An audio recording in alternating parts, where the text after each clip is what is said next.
Recording in progress.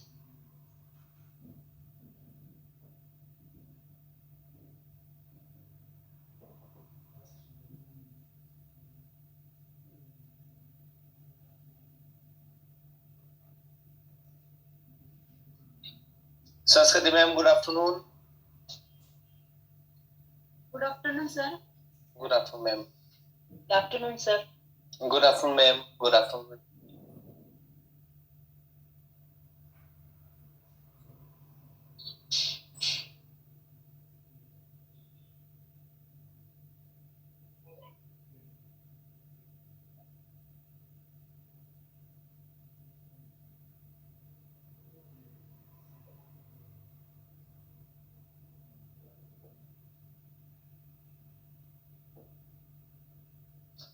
Hi everyone, good afternoon. आप सबको एक स्लाइड दिख रही होगी और जो अपनी क्लास का जो प्रोसेस है उसमें सबसे पहले हम एनाटॉमी ले रहे हैं, एनाटॉमी फिजियोलॉजी। फिर उसके बाद आपका ऑप्टिक्स आएगा, फिर रिफ्लेक्शन आएगा। ठीक है, तो अलग अलग टॉपिक हम कवर करेंगे। तो अभी स्टार्टिंग जो है हम एनाटॉमी से स्टार्ट कर रहे हैं ताकि पहले हमें ये पता चल जाए कि अपनी आंख किस तरह से वर्क करती है। ठीक है, तभी तो हम इसके बारे में और अच्छे से कुछ अगर चेकअप करना है या फिर उसका मूवमेंट देखना है तो हम पता कर सकते हैं। तो एनाटॉमी का मतलब है कि वो आंख कैसे फंक्शन काम करती है, किस तरह से बनी हुई है। सो बेसिकली आप देखेंगे जैसे आपके पास कोई पेशेंट आया है तो सबसे पहले आपको आंख इस तरह से दिखाई देती है। ठीक है, एक स्लाइड आपको दिख रही होगी सबको। अब स्लाइड, हाँ, good afternoon sir, good afternoon Amit sir. So basically जैसे कि आपको आईज इस तरह से दिखाई देती है, जैसे आपके सामने कोई पेशेंट आया है उसको इस तरह आपको आंख दिखाई देती है। तो आप क्या क्या ऑब्जर्व करते हैं, अगर ऐसी कोई आंख आपको दिखाई देगी तो किस तरह से आपको इसको अगर बताना चाहेंगे आप कि इसमें कौन कौन से पार्ट्स आपको दिख रहे हैं। तो आप देखेंगे कि ऊपर वाली जो है उसको हम अपर लिड बोलते हैं। ठीक है, दिस इज अपर लिड। और ये नीचे वाली जो लीड है उसको लोअर लीड बोलते हैं। ठीक है, इसमें तो कोई इशू नहीं है, ये तो नॉर्मल बात है। तो उसके बाद आप यहाँ पर देखेंगे जो आईलैशेस रहते हैं इनको सीलिया भी बोलते हैं, वो आईलैशेस भी बोल सकते हैं। ठीक है, सीलिया भी एक वर्ड है, साइंटिफिक वर्ड है। और आईलैशेस भी बोल सकते हैं आप। ठीक है, ये आईलैशेस हो गए और ये आपके सीलिया हो गए, अपर लीड हो गई, लोअर लीड हो गई है, इसमें भी कोई इशू नहीं है।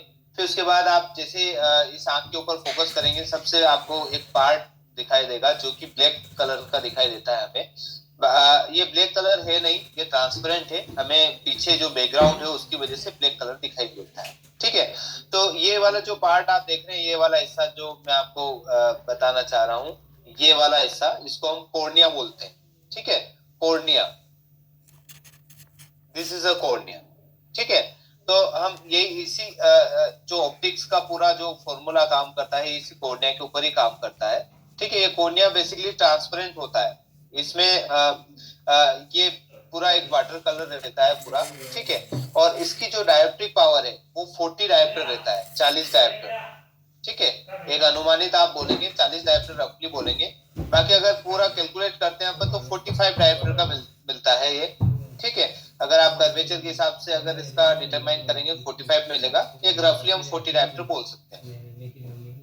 कि सबसे ज्यादा जो डायोप्टिक पावर रहती है वो कॉर्निया में रहता है, बाकी जो एलिमेंट्स है उनकी डायोप्टिक पावर कम रहती है। ठीक है, तो कॉर्निया ऐसा जो पार्ट है अपनी आई का जिसमें सबसे ज्यादा डायोप्टिक पावर रहती है। जैसे आपके 2 नंबर, 5 नंबर, 10 नंबर, 20 नंबर ऐसे लेंसेज रहते हैं। इसी तरह 20 और इंटू 2 कर देंगे 40 डायोप्टर आपके पास जो ट्रायल लेंस रहते हैं, वो 40 डायोप्टर आपका ये कॉर्निया को पूरा करता है। ठीक है, देखिए कॉर्निया जो है बेसिकली ये कर्वेचर की वजह से इसका डायोप्ट्रिक पावर रहता है। ठीक है, जैसे हमने देखा कि अपना जो ग्लास है उसमें एक प्रॉपर एक कर्वेचर रहता है, उसी की वजह से नंबर जनरेट होते हैं। ठीक है, आपने बेस का आप देखेंगे 4 बेस का है, 6 बेस का है। ठीक है, उसी तरह इस कॉर्निया का भी एक कर्वेचर रहता है। और इस कॉर्निया का कर्वेचर कितना रहता है? 7.8 mm।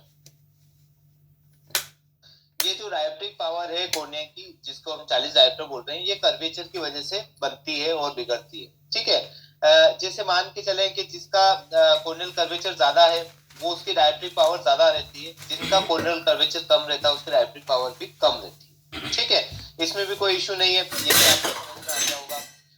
तो 7.8 कर्वेचर का मतलब आपको ये समझ में आया होगा। कर्वेचर का मतलब होता है ये कर्व, ठीक है। अगर आप इसको फ्रंट से नहीं देखते हुए साइड से अगर देखेंगे कोर्निया को, तो इस तरह से कर्व दिखाई देगा कोर्निया, ठीक है। किसी की आंख आप देखेंगे तो इस तरह से कर्व दिखाई देती है, तो इसी को हम कर्वेचर बोलते हैं। और ये कर्वेचर कितना मिलता है, 7.8 mm। और इसका डायोप्ट्री पावर अगर हम निकालते हैं तो ये 44 डायोप्टर का निकलता है, 44 डायोप्टर, ठीक है। इसी कर्वेचर को हम कन्वर्ट करते हैं कि भाई इसका कितना डायोप्ट्री पावर होगा, तो 44 डायोप्टर मिलेगा इस कर्वेचर पर, ठीक है। यहाँ तक भी कोई इश्यू नहीं है। देखिए इस कर्वेचर में अगर कुछ भी दिक्कत आती है, मान के चलें कि इस कर्वेचर के जो सरफेस है इसमें थोड़ा सा भी इरेगुलरिटी आती है, तो सिलेंड्रिकल नंबर आ जाते हैं, ठीक है। जिसको सिलेंड्रिकल नंबर हम बोलते हैं कि 0.5 सिलेंड्रिकल आया, 1 आया, 2 आया, ठीक है। अगर ये कर्वेचर ज्यादा बढ़ने लग जाता है तो फिर सिलेंड्रिकल नंबर हाई होने लग जाते हैं। जैसे आपने देखा हुआ 6 सिलेंड्रिकल है किसी को, ठीक है, किसको 8 सिलेंड्रिकल नंबर आ रहा है। तो ये सब की मेन कारण क्या है, कोर्निया का कर्वेचर। इसमें कोई भी चेंजेस होते हैं तो सिलेंड्रिकल नंबर आ जाते हैं, ठीक है, आंख में। तो हमें ये ध्यान रख, वैसे हॉस्पिटल के अंदर ये ध्यान रखते हैं कि भाई जहां पे भी सिलेंड्रिकल नंबर आ रहा है तो फिर इसका एक फोटो लिया जाता है, जिसको हम टोपोग्राफी बोलते हैं। इस कोर्निया का फोटो लिया जाता है, उसको हम क्या बोलते हैं, टोपोग्राफी।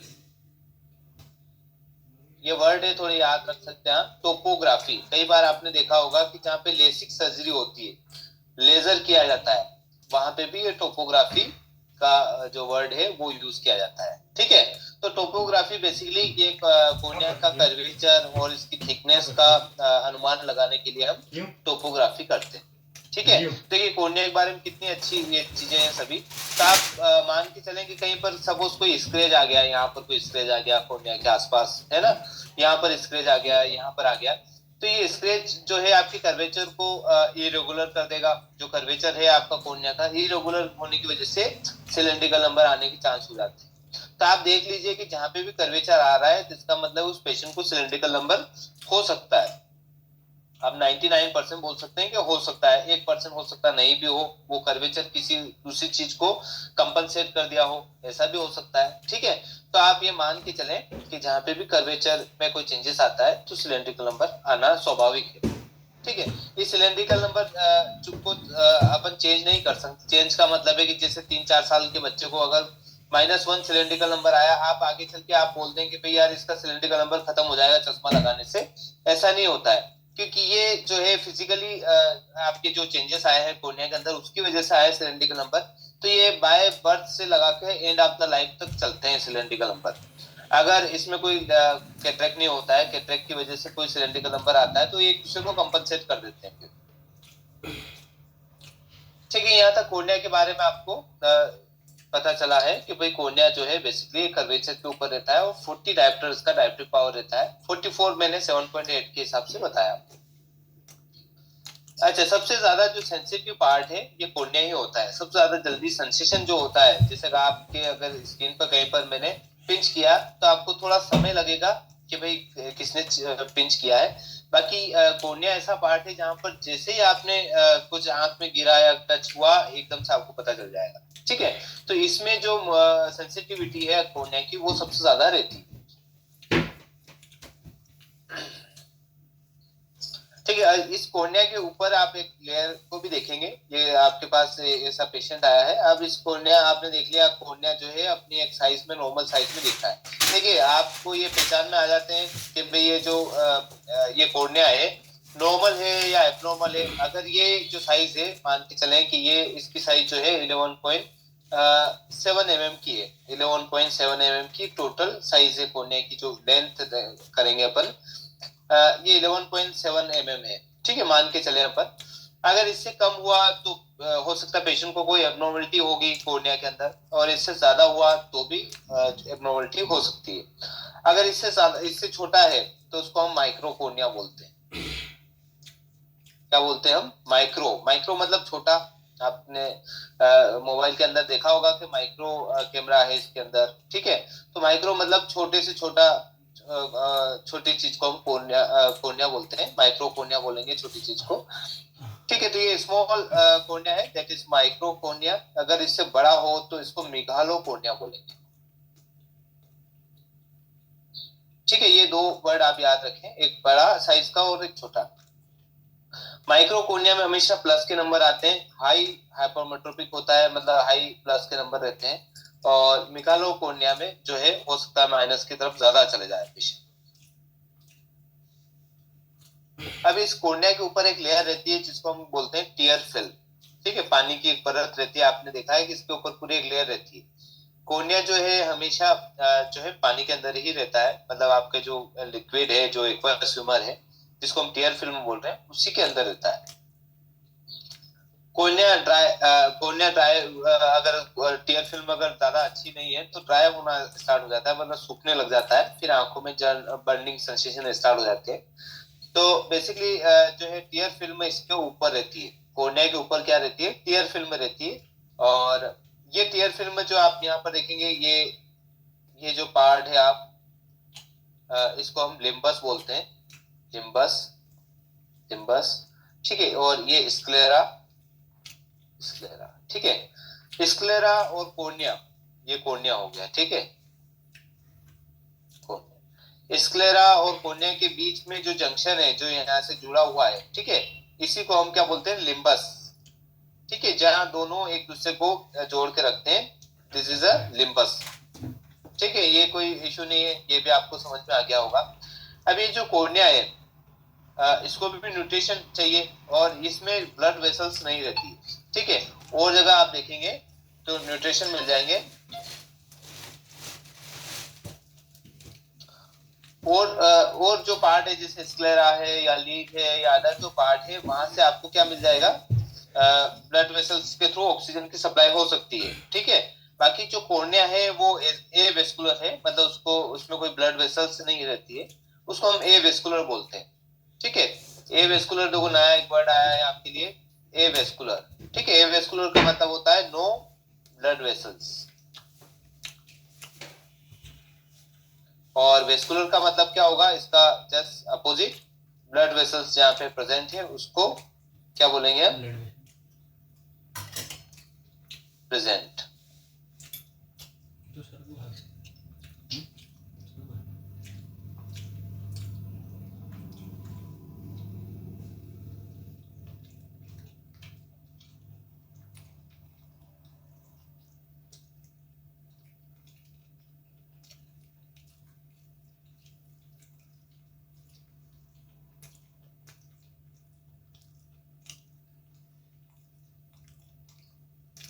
ठीक है, यहाँ तक कोई इशू नहीं, ये सबको समझ में आ गया होगा। लिम्बस, ठीक है, लिम्बस जो है जंक्शन बिटवीन स्क्लेरा और कोर्निया के बीच के को हम लिम्बस बोलते हैं, यहाँ पे कोई दिक्कत नहीं है। अच्छा, अभी हम न्यूट्रिशन की बात कर रहे थे, और न्यूट्रिशन बेसिकली जो कोर्निया को न्यूट्रिशन मिलता है वो कहाँ से मिलता है, ब्लड, ये अपना जो एटमोस्फेयर है वहां से मिलता है। एटमोस्फेयर कहाँ, मतलब ऑक्सीजन कहाँ मिलेगा, ये टीयर फिल्म, जो एटमोस्फेयर से जो ऑक्सीजन है वो टीयर फिल्म में घुल जाती है, उसके बाद कोर्निया इसको ऑब्जर्व कर लेता है, ठीक है। तो एब्जॉर्व कर लेगा ये कोर्निया, जो जितनी भी जो ऑक्सीजन रहती है टीयर फिल्म के अंदर, और बाकी जो अनऑक्साइड जो टीयर फिल्म है उसको बाहर फेंक देता है, ठीक है। कैसे करता है ये वाला फंक्शन, जैसे कि आपकी यहाँ पर टीयर फिल्म है पूरी, ये टीयर फिल्म है यहाँ पर, ठीक है, ये टीयर फिल्म हम मान रहे हैं। अब बाहर से जो एटमोस्फेयर से जो ऑक्सीजन है वो इसके अंदर घुल जाएगी, ठीक है, और घुलने पर ये कोर्निया जो है एब्जॉर्ब कर लेता है ऑक्सीजन को, और जैसे ब्लिंक होता है अपनी पलक जो झपकाते अपन, तो उससे क्या होगा, ये जो लिक्विड है ये इसकी तरफ चला जाएगा, किस तरफ, आपके नोज की तरफ चला जाएगा, इस साइड, फिर नई टीयर फिल्म बन जाएगी वापस, फिर वापस से ऑक्सीजन उसमें घुल जाएगी, फिर वापस कोर्निया एब्जॉर्ब कर लेगा, फिर वापस से ये ब्लिंक करने पर जो है बाहर स्प्रेड हो जाएगा, ठीक है। तो ऑक्सीजन जो है कोर्निया को, न्यूट्रिशन जो है कोर्निया को टीयर फिल्म से मिलता है, और ये यहाँ पर जो लिम्बस है वहां पर भी छोटी छोटी ब्लड वेसल्स रहती है, कभी आप ध्यान से देखेंगे तो छोटी छोटी ब्लड वेसल्स इस तरह से जो है कोर्निया को टच करते हुए रहेगी, ठीक है, इसको कैपिलरीज बोलते हैं। और ये ऑक्सीजन जो है कोर्निया को यहाँ से भी मिल जाता है, लिम्बस से भी ऑक्सीजन की सप्लाई हो जाती है। कई बार हम कॉन्टेक्ट लेंस दे देते हैं किसी पेशेंट को, कॉन्टेक्ट लेंस कोर्निया के ऊपर लगता है, और ऑक्सीजन जो है मिल नहीं पाती है टीयर फिल्म से डायरेक्टली, जो है ऑक्सीजन नहीं मिल पाती है, फिर कोर्निया जो है ऑक्सीजन ज्यादा से ज्यादा यहाँ से लेता है, यहाँ से कैपिलरीज से लेता है, ठीक है। कैपिलर से लेने की वजह से कैपिलरीज की जो लेंथ है वो बढ़ने लग जाती है। कई बार आप देखेंगे इतनी कैपिलरीज आने लग जाती है जो कि इसको कोर्निया को कवर करने लग जाती है। ठीक है, ये आपको समझ में आया होगा। तो ये क्यों बढ़ रही है? अगर सपोज किसी पेशेंट की आंख में आप देखेंगे कि इतनी ज्यादा जो है, देखिए इसका एक और मैं आपको बताऊंगा, इसका जो बेसिकली यहाँ पे कैपिलरीज कई बार संख्या में बढ़ जाती है वो अलग साइन हो गया है। यहाँ पर कैपिलरीज की संख्या ज्यादा बढ़ने लग गई है। दैट मीन्स के पेशेंट जो है कॉन्टेक्ट लेंस यूजर है और लंबे समय से यूज कर रहा है और उसकी वजह से ये जो है ब्लड वेसल्स बढ़ने लग गई। ठीक है, कई बार आप देखेंगे। ठीक, यहाँ तक आपको समझ में आया। अब यहाँ पर आप देखेंगे कई बार आपने ये चीज देखी होगी कि यहाँ पर जो है मास बढ़ने लग जाता है। ठीक है, इस तरह से बढ़ के इस तरह से हो जाता है। तो इसको हम क्या बोलते हैं? टेरिजियम, या आप बोलेंगे नखुना। ठीक है, तो इसका नाम क्या है? टेरिजियम। Pterygium, pterygium. तो इसको टेरिजियम बोलेंगे या नखुना बोलेंगे। ये बेसिकली क्या रहता है, ये ग्रोथ जो है स्क्लेरा पे जो है मसल्स की ग्रोथ होने लग जाती है और ये कॉर्निया को कवर करने लग जाता है। ठीक है, इसको हम क्या बोलेंगे? टेरिजियम। इसमें क्या दिक्कत क्या आती है? दिक्कत ये आएगी कि भाई ये जो टेरिजियम क्या करता है, इस कॉर्निया को खींच लेता है। खींचता है किस तरफ? इस तरफ खींचता है। तो खींचने की वजह से जैसे मैंने आपको बताया था एक कर्वेचर होता है, इस कर्वेचर में भी बेंड आने लग जाता है। अगर इसका कर्वेचर बिगड़ने लग गया तो इसमें सिलेंड्रिकल नंबर आ जाते हैं। ठीक है, तो वही सिलेंड्रिकल नंबर यहाँ पे इस पेशेंट को आने स्टार्ट हो जाएंगे। जो भी आ जाए, 1 नंबर, 1.5 नंबर, 2 नंबर, वो cylindrical number because of the terrorism की वजह से सिलेंड्रिकल नंबर आना स्टार्ट हो जाते हैं। तो ये सभी जो चीजें हैं ये एक दूसरे से जुड़ी हुई रहती है। अगर किसी पेशेंट को सिलेंड्रिकल नंबर आया, किस वजह से आया, किस रीजन से आया, अगर उसको आप पकड़ना चाहेंगे तो इस तरह से पकड़ सकते हैं। ठीक है, टेरिज्म से ये पता नहीं चलता है कॉर्निया पेशेंट जो है कॉन्टैक्ट लेंस यूजर से उसके लिए मैंने आपको बताया कि छोटी छोटी जो ब्लड वेसल्स है उनकी साइज बढ़ने लग जाती है। ठीक है, उसको हम क्या बोलेंगे? कॉन्टैक्ट लेंस यूजर से पेशेंट। ठीक है, उसको पेशेंट कॉर्निया को इतनी अच्छी प्रॉपर ऑक्सीजन नहीं मिल पा रही। तो ये जो कॉर्निया है सबसे ज्यादा जो है न्यूट्रिशन एटमॉस्फेयर से लेता है, फिर ये ब्लड वेसल्स जो कैपिलरीज है वहां से लेता है। ठीक है, इसी के ऊपर इसका जीवन चलता है। फिर उसके बाद आप देखेंगे इसके ऊपर जो स्क्लेरा है, स्क्लेरा के ऊपर एक मेम्ब्रेन रहती है। कई बार आपने देखा होगा कि पेशेंट इधर उधर देखता है कि फोल्ड हो जाती है मेम्ब्रेन, एक जगह इकट्ठी हो गई, यहाँ पे भी इकट्ठी हो जाती है। ठीक है, स्क्लेरा से ऊपर, स्क्लेरा के ऊपर एक मेम्ब्रेन रहती है जिसको हम बोलते हैं कंजक्टिवा।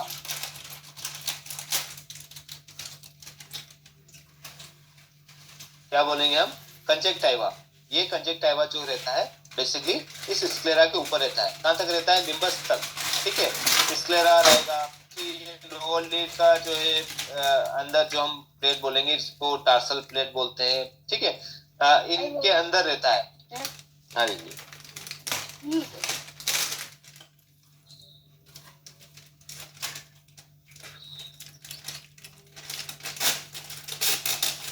ठीक है। तो ये कंजक्टिवा जो है बेसिकली क्या हो जाता है, फोल्ड हो जाता है और इसी को हम कंजक्टिवा बोलते हैं। ठीक है, ये एक मेम्ब्रेन है, किसके ऊपर रहती है? स्क्लेरा के ऊपर रहता है।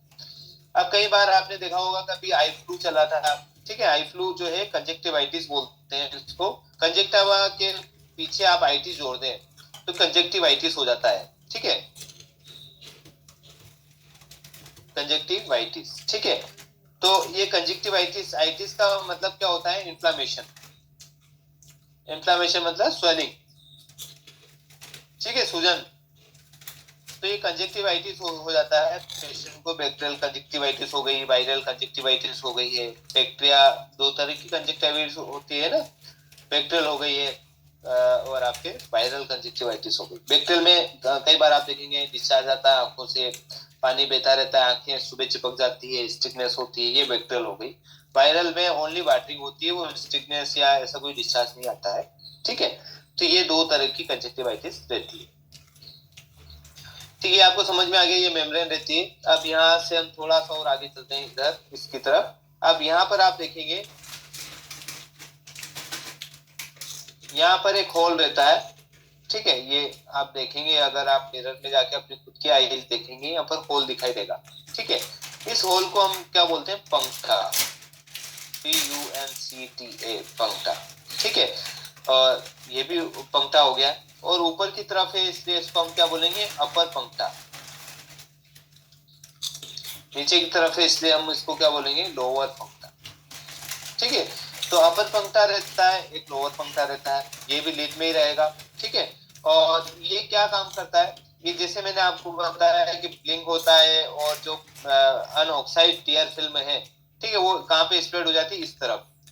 ठीक है, इस तरफ स्प्रेड होती है, और ये पंक्ता में चली जाती है। जो टीयर फिल्म का जो टीयर फिल्म है, वो कहाँ पे चली जाती है, पंक्ता के अंदर। पंक्ता से होते हुए कहाँ जाती है, आपके इंफेरमेटस में, जो आपकी नोज है, नोज के थ्रू जाके गले के अंदर पहुंच जाती है। ठीक है, तो कई बार आप दवाई यहाँ पर डालते हैं, मुंह कड़वा हो जाता है। कई बार आपने देखा होगा आई ड्रॉप डाली है और मुंह कड़वा हो गया, वो किसकी वजह से होता है कि भैया जो लिक्विड है वो आपके पंक्ता से होते हुए आपके मुंह में गले तक पहुंच गया, जिसको हम इंफेरियर मेटस बोलते हैं। क्या बोलते हैं, इंफेरियर मेटस।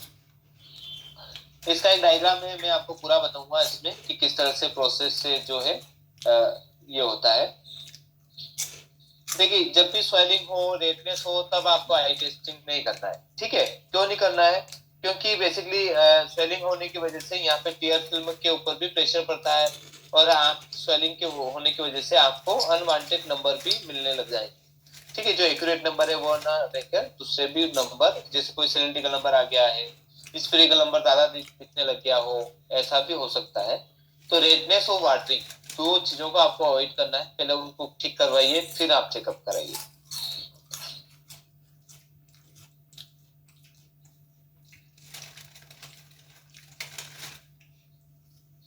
देखिए, यहाँ पर एक और आप चीज देखिए, ये वाला हिस्सा, इसको हम क्या बोलेंगे, कैंथर।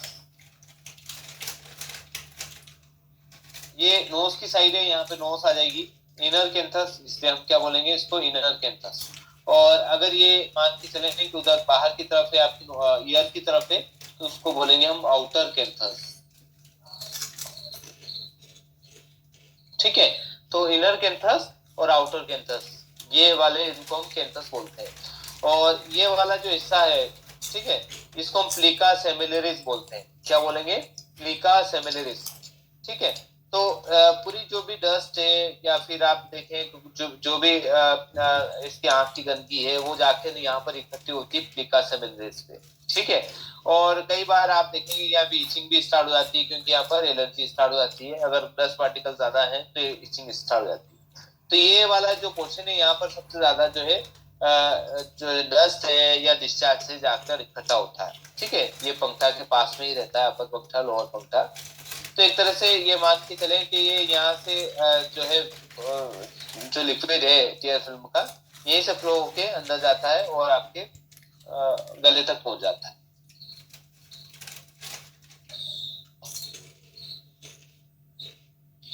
फिर उसके बाद आप यहाँ पर देखेंगे सामने ये वाला जो हिस्सा है, इसको हम क्या बोलेंगे, प्यूपिल। ठीक है, कोर्निया के बाद वाला जो हिस्सा है, जो आपको सामने से दिख रहा है, इसको हम क्या बोलेंगे, प्यूपिल। ठीक है, अब ये प्यूपिल जो है अपनी साइज को चेंज कर देती है। ठीक है, साइज का मतलब, चेंज करने का मतलब है, कई बार ये प्यूपिल जो है अपनी साइज को बड़ा कर देती है, या कई बार आप देखेंगे साइज छोटी हो जाती है। ठीक है, तो प्यूपिल के साइज को साइज जो है वो बड़ी भी रहती है, कई बार छोटी भी हो जाती है। और ये बड़ी और छोटी होने की श्रृंखला को हम क्या बोलते हैं, प्यूपिलरी रिएक्शन।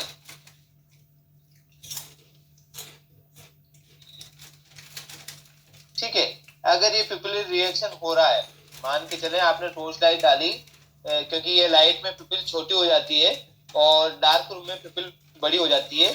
तो अगर आपने टॉर्च लाइट जैसे डाली, तो लाइट आंख के ऊपर गिरी और प्यूपिल की साइज छोटी हो जाती है, और जैसे टॉर्च लाइट हटाई और प्यूपिल की साइज बड़ी हो गई, तो इसको हम क्या बोलते हैं, प्यूपिलरी रिएक्शन नॉर्मल है। ठीक है, इसमें आइस में प्यूपिल से कोई दिक्कत नहीं है, प्यूपिल ओके है। कोई ऐसा नहीं है कि फिक्स्ड है, प्यूपिल का कोई रिएक्शन नहीं मिल रहा है, ऐसा भी होता है कई बार। आप देखेंगे कि आपने टॉर्च लाइट डाली, प्यूपिल का कोई भी रिएक्शन नहीं हुआ है, टॉर्च लाइट हटाने पे भी कोई रिएक्शन नहीं हो रहा है, तो वो फिक्स्ड हो गई। तो इससे क्या क्या दिक्कतें आ सकती है वो आगे जो है अपन गेस कर सकते हैं, जैसे ग्लोकोमा कालापन हो सकता है, या साइनेकिया बन सकता है। साइनेकिया का मतलब है ये पिपुल कहीं पे चिपक गई, उसको हम साइनेकिया बोलते हैं। ठीक है, ये पोस्टर साइनेकिया हो सकता है अगर बाहर की तरफ से कुछ भी नहीं दिख रहा है, बाहर की तरफ से पिपुल नॉर्मल दिख रही है, तो पीछे जो है अपने दूसरे एलिमेंट से उनसे चिपक सकती है पिपुल। ठीक है, तो इसको साइनेकिया भी बोलते हैं। तो आपको ये अंदाजा लगाना है टॉर्च लाइट एग्जामिनेशन से। ठीक है, आप क्या करेंगे, टॉर्च लाइट आप पेशेंट के के ऊपर डालेंगे, आइज के ऊपर। सबसे पहले उसका कॉर्निया देखेंगे, कॉर्निया प्रॉपर है या नहीं है, साइज में बड़ा तो नहीं दिख रहा है, ज्यादा छोटा तो नहीं दिख रहा है। इससे आप अनुमान लगा सकते हैं कि पेशेंट को हाइपोमेट्रोपिया है, प्लस का साइन है, प्लस का नंबर है, या माइनस का नंबर हो सकता है। ठीक है, ये आप अनुमान लगा सकते हैं कॉर्निया को देखकर। ठीक है, उसके बाद आप देखेंगे कि भैया ज्यादा स्टिफ तो नहीं हो रहा कॉर्निया, ज्यादा बल्ज तो नहीं हो रहा नॉर्मल से। ठीक है, कई बार कॉर्निया जो है ज्यादा बल्ज हो जाता है।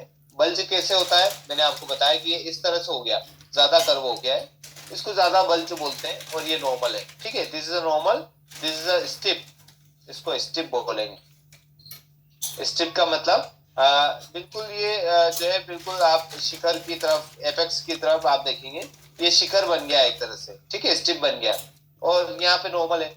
और फिर आप देखेंगे ये बिल्कुल एक लाइन सिस्टम में, इसको बोलेंगे हम फ्लैट।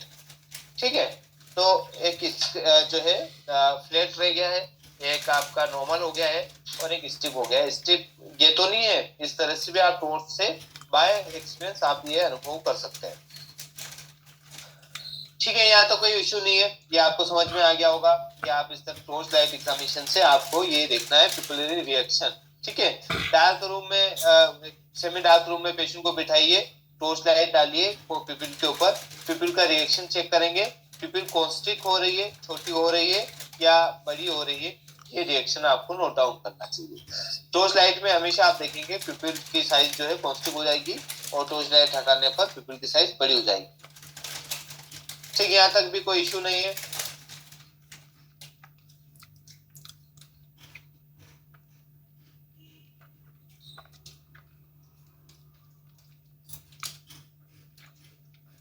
ठीक है, टॉर्च लाइट एग्जामिनेशन आपने कर लिया है। अब आप यहाँ देखेंगे एक और आप चीज ऑब्जर्व कर सकते हैं, ये पेशेंट आपके पास में है। अब यहाँ पर आप देखेंगे ये वाला जो हिस्सा है, ये इसमें किस तरह से आपको दिख रहा है अंदर। ठीक है, ब्लैक तो दिख रहा है, पर टॉर्च लाइट और डालेंगे आप, तो इसमें आपको देखेंगे वाटरी कलर, जो पानी का कलर रहता है, ऐसा कलर आपको दिखाई देता है। फिर उसके बाद आप देखेंगे थोड़ा सा जो है मिल्क टाइप से दिख रहा है। ठीक है, मिल्क जो है मिल्क कलर दिख रहा है, और ये मिल्की वाइट दिख रहा है, ऐसा भी हो सकता है। कई बार आप देखेंगे मिल्की वाइट भी दिखेगा। तो वाटरी कलर दिख रहा है, दैट मींस के पेशेंट की आंख जो है अंदर का जो लेंस है वो ओके है, कोई इश्यू नहीं है। थोड़ा मिल्की टाइप से दिख रहा है, थोड़ा थोड़ा आपको दिख रहा है कि भैया यार वाइट वाइटनेस आ रही है, तो इसका मतलब इस पेशेंट को कैटरेक्ट स्टार्ट हो गया है, मोतियाबिंद स्टार्ट हो गया है। फिर आप देखेंगे मिल्की वाइट दिख रहा है, बिल्कुल आप टॉर्च लाइट नहीं डाल रहे तो भी वाइटनेस का एक स्पॉट दिख रहा है, दैट मींस इस पेशेंट को मेच्योर कैटरेक्ट है। ठीक है, मेच्योर कैटरेक्ट है, और मिल्की थोड़ा सा मिल्की दिख रहा है नॉर्मल, तो ये आपका ये मेच्योर कैटरेक्ट है।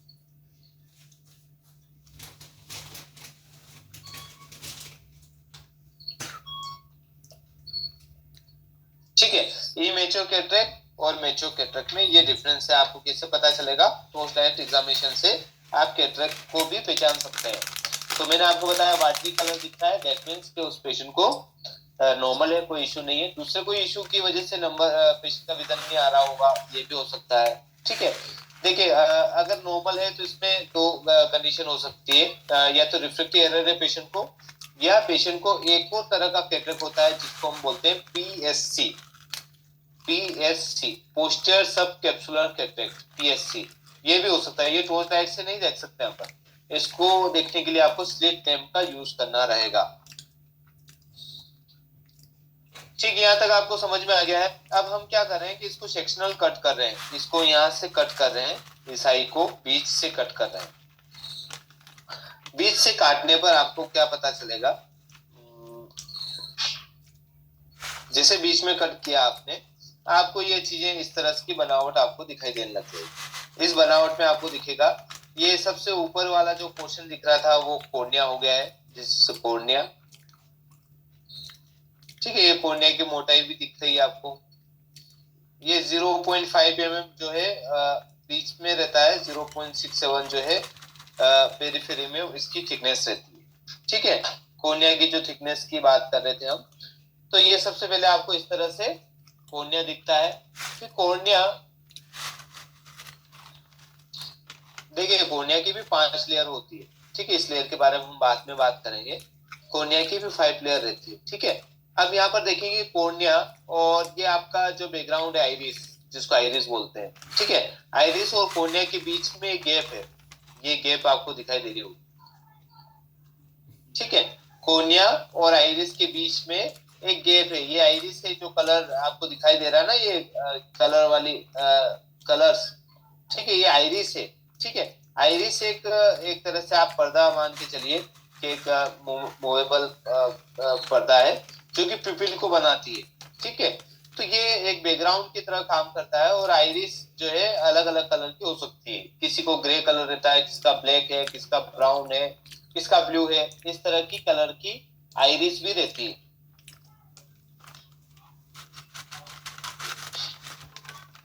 ठीक है। तो आइरिस और कॉर्निया के बीच का जो आपको स्पेस दिख रहा है, इसको हम क्या बोल देंगे, चेम्बर, ठीक है। आप देखते हैं ना चेम्बर, इस तरह से आपके घर में आपने चेम्बर बना रखे हैं उनके अलग अलग, इसी तरह जो है एक चेम्बर रहता है, और इस चेम्बर का नाम है एंटीरियर चेम्बर।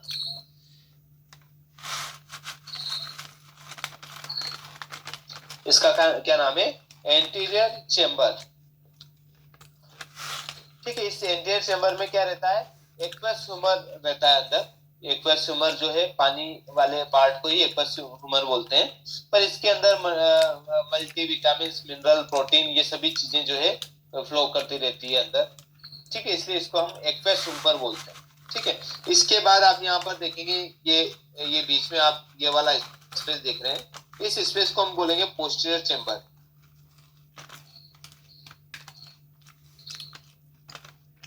इसको क्या बोलेंगे हम, पोस्टीरियर चेम्बर। आगे वाला पार्ट को बोलेंगे इंटर चेम्बर, एसी, जिसको एसी बोल रहे हैं। दूसरा वाला जो हो गया वो पीसी, ठीक है। तो इंटर चेम्बर और दूसरा जो है वो पोस्टीरियर चेम्बर, ये आपके कॉर्निया के जस्ट बाद में स्टार्ट हो जाता है। अच्छा, ये चेम्बर किस काम आते हैं, ये चेम्बर बेसिकली हमें डिटरमाइन करने देते हैं स्लिट लैम्प के थ्रू। और इस चेम्बर का जो साइज है, इस चेम्बर का जो साइज है, मान के चले ये जो साइज है, ये साइज भी छोटा बड़ा होता है, ठीक है।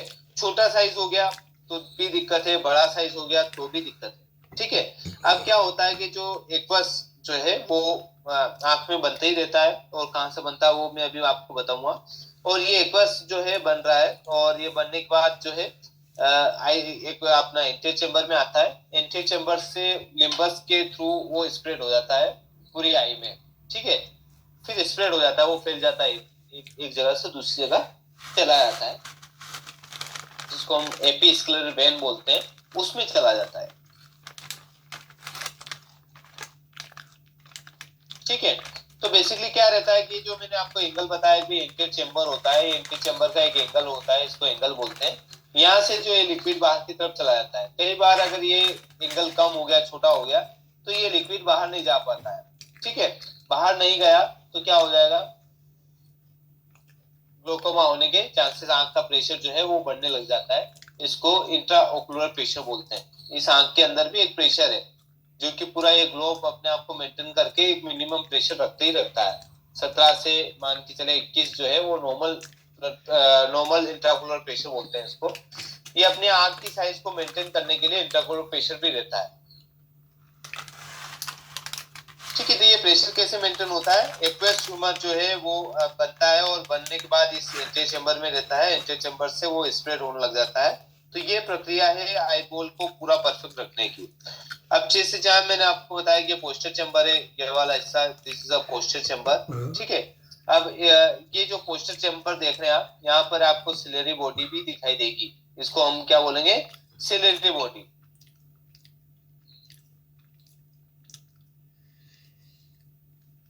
और ये सिलेरी बॉडी बेसिकली क्या करती है कि एक्वस ह्यूमर, जो मैंने आपको बता रहा था कि एक्वस ह्यूमर जो है बेसिकली यहाँ पर प्रोडक्ट होता है, और यहाँ प्रोडक्शन होते हुए आपका पोस्टर चैम्बर से जाता है एंटीरियर चैम्बर में, ये एंटीरियर चैम्बर में चला गया, फिर जाता है एपिस्क्लेरल वेन में। ठीक है, तो यहाँ पर अपन मान के चले सिलेरी बॉडी है,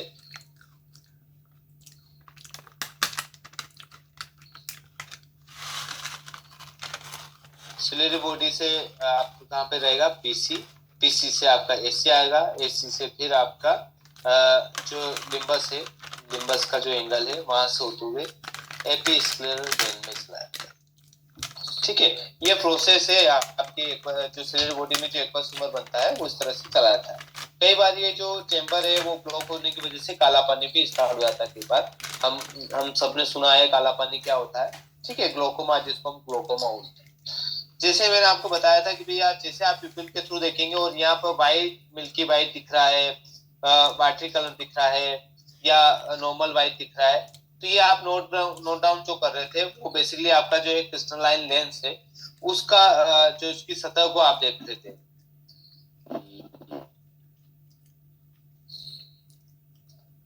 ठीक है, उसकी जो लेंस है आपका क्रिस्टलाइन लेंस, उसकी सतह को आप यहाँ से टॉर्च लाइट से देख रहे थे। ये नॉर्मल है या मिल्की वाइट है, किस तरह का है, वो आप इस तरह से डिटरमाइन कर सकते हैं। ठीक है, तो ये आपका ये पोर्शन जो है वो क्रिस्टलाइन लेंस है, और इस लेंस की खासियत क्या है, ये अपने आप की पावर को बढ़ा भी सकता है और कम भी कर सकता है। जैसे आपने मोबाइल में अंदर देखा होगा टेलीफोटो, ठीक है, तो ये टेलीफोटो का काम करता है। ये अपने आप को पावर को बढ़ाकर फोकल लेंथ को कम कर देता है और अपनी पावर को कम करके फोकल लेंथ को बढ़ा भी सकता है। ठीक है, इस मैकेनिज्म को हम क्या बोलते हैं, ये फोकल लेंथ जो है वो बढ़ना या घटना, जैसे आप पास में देख रहे हैं तो ये लेंथ जो है थिक हो गया, मोटा हो गया, और इसकी पावर बढ़ गई, थिकनेस बढ़ने की वजह से पावर बढ़ गई, और ये लेंस पतला हो गया जिसकी पावर कम हो गई। तो ये जो बेसिकली आप थिक हो रहा है और थिन हो रहा है, इस प्रोसेस को हम क्या बोलते हैं, एक्मोडेशन।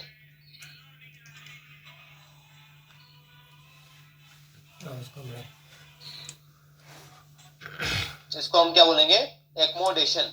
This is एक्मोडेशन। फिर उसके बाद हम देखेंगे ये जो सिलेरी बॉडी है, ठीक है, ये जो एक्मोडेशन मैं आपको बोल रहा हूँ कि इसमें लेंस जो है मोटा हो जाता है, फिर पतला हो जाता है। ठीक है, ये प्रोसेस जो होती है इसको एक्मोडेशन बोलते हैं। और ये एक्मोडेशन कौन कर रहा है, किसके थ्रू हो रहा है, सिलेरी बॉडी के थ्रू, क्योंकि सिलेरी बॉडी जो है वो आपके क्रिस्टलाइन लेंस से जुड़ी हुई है बाय सस्पेंसरी लिगामेंट्स। ये कुछ सस्पेंसरी लिगामेंट्स रहते हैं, उससे जुड़ी रहती है।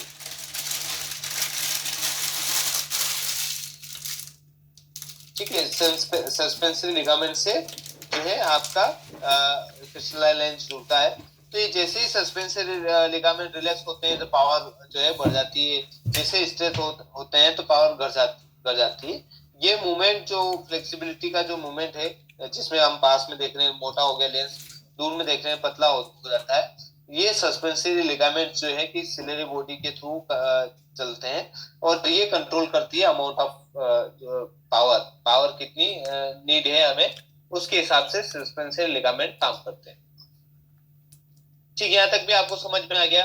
और ये जो फ्लेक्सिबिलिटी है लेंस की, जो मैं आपको बोल रहा हूँ लेंस जो है थिकर हो जाता है, थिन हो जाता है, ये फ्लेक्सिबिलिटी एक उम्र के बाद धीरे धीरे कम होना स्टार्ट हो जाती है। जैसे आपने देखा कि 40 साल की उम्र के बाद पेशेंट को पास की निगाह कमजोर हो जाती है, तो इसका मतलब है कि लेंस जितना थिक होना चाहिए, जितना मोटा होना चाहिए, जितनी पावर बनाना चाहिए, उतनी पावर बन नहीं पा रही।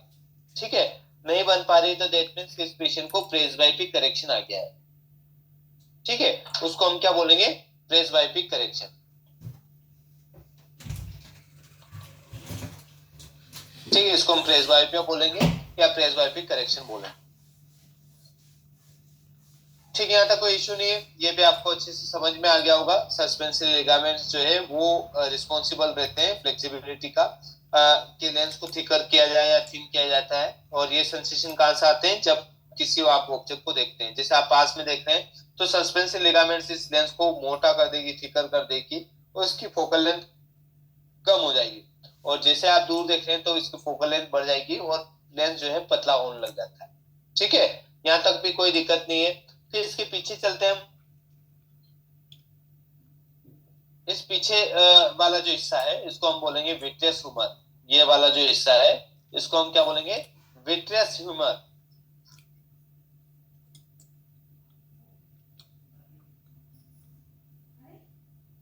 ठीक है, विट्रियस ह्यूमर।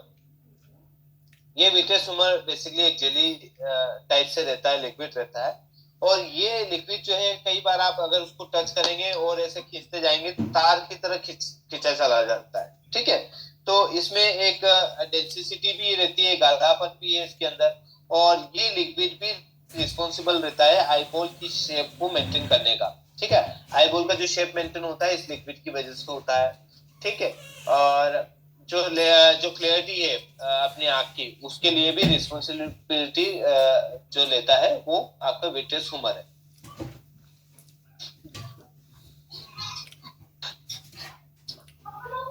ठीक है, यहाँ तक कोई इश्यू नहीं, यहाँ तक आपको समझ में आ गया होगा। अब हम आगे चलते हैं। आपने यहाँ पर देखा है रेटिना।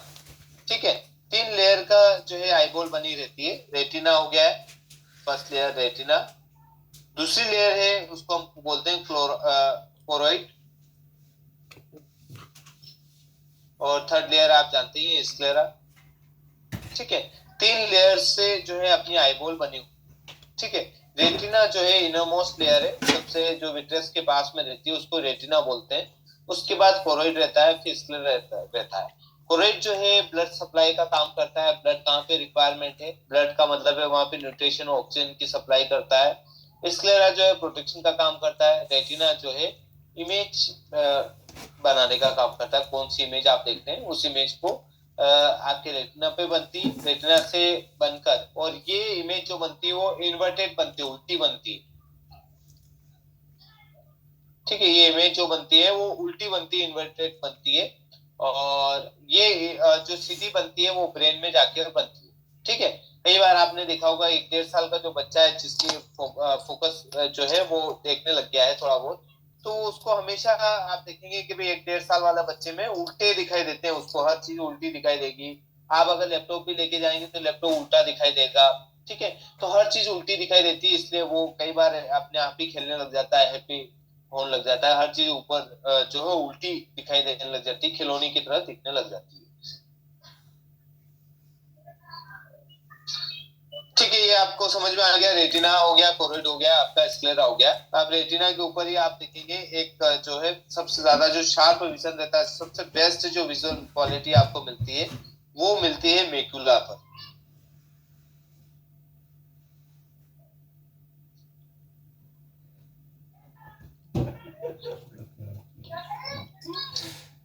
जस्ट सेकंड लीजिए मुझे।